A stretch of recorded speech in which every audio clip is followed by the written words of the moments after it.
Stanford wrestler.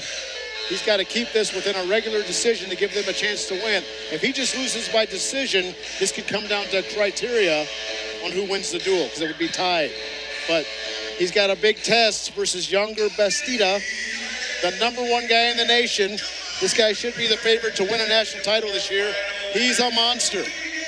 Jackson Mankowski, the redshirt sophomore out of Wisconsin for the Cardinal. And you said it, Roman. Yonger Bastida, the senior, ranked #1 in the country out of Trinidad, Cuba. He's undefeated, 11-0 this season, 86-22 overall in his career. He's a monster. Out of Trinidad, Cuba. And in the stands, right here, Matt's side, we have Bruce Baumgartner, the greatest heavyweight in U.S. history. I know he's watching this match closely. I wonder if he thinks he could beat Yonger Bastida. Today or in the prime? No, right now. Oh, wow. He's so fast. He wrestles like a lightweight. He's got heavy. Look at those hips, though. All right. Mankowski with a stop there. Yonger has heavy right hand. Oh, look at that snap. Heavy right hand underhook. He's a powerful man. That's a powerful man. You mentioned earlier, Bastida trained with Echemendia in Cuba growing up. Echemendia getting the win by major decision earlier in the 141. Both of those guys are super strong. That underhook throw by, wow.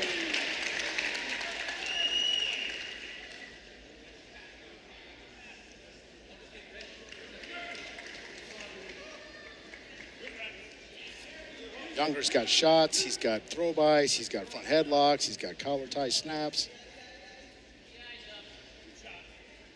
Really marking his spot in Iowa State Really wrestling history. And that's a long history, 109 years of the program. Oh, yeah. There's 3.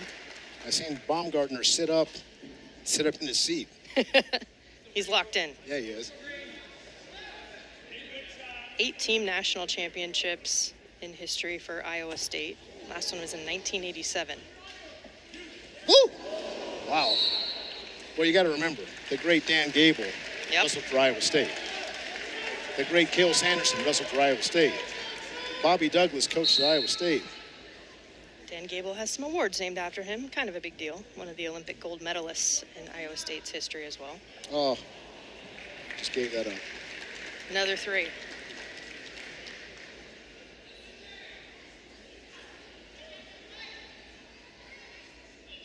Anything greater than a by decision victory for Bastida would give the overall dual victory to the Cyclones. Look at this. As quick as a cat for a heavyweight.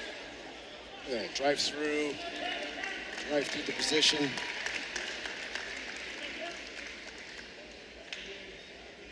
He's trying to get a leg turk on the edge there. He's looking for more.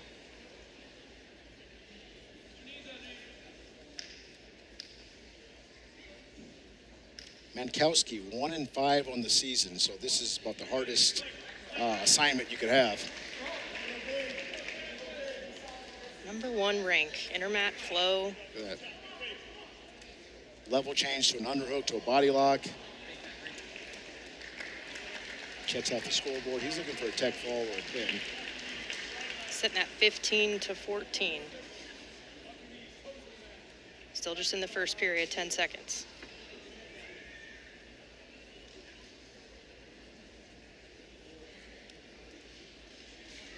Killing the clock right now. 15-4 with 1:14 of riding time.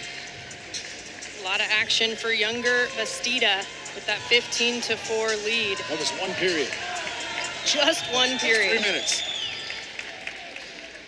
You mentioned it, looking for that technical fall potentially. Yonger goes down here. I think this is interesting because obviously he doesn't have to go down in this position. He doesn't need the point. He's going down for practice.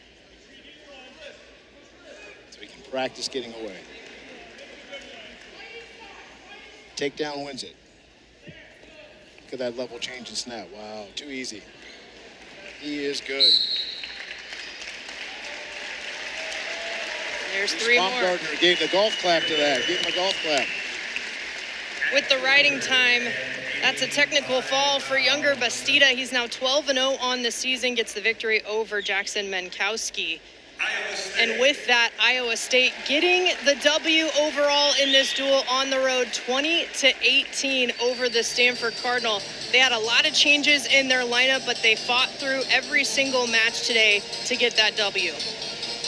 This was definitely a success for both teams. I think Stanford did a great job putting a good show on. What a crowd here today. The Valencia win was huge. That's probably the biggest win for the team from an individual match standpoint. What stood out to you for Yonger Bastida there, just right at the end for Iowa State? Just such an elite athlete, so strong, so powerful, so graceful. He actually reminds me of Gable Steveson from the Gophers, the Minnesota Gophers, the Olympic champion. The way he moves, the way he changes levels, the way he snaps. So athletic, so far ahead of the field, in my opinion. 5 individual match victories for the Cyclones, 3 for bonus points, and this is what their schedule looks like from here. They're on a 10-day road trip. They will kick off Big 12 competition against Arizona State on January 6th.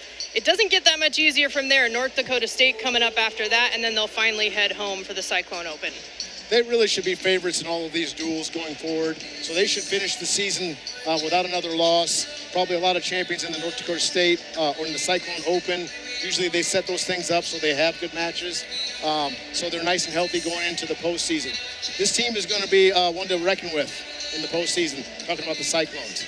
Ranked number 3 in the coaches poll for a reason. And for Stanford, this was the home opener, a close one, just lost 20-18, but they will start ACC competition. They're going to host Duke on January 9th and then roll through a lot of other folks in the conference from there. Yeah, the Cardinals, they just need to get healthy, get all of their studs back in the lineup, and they'll be back. They'll be back.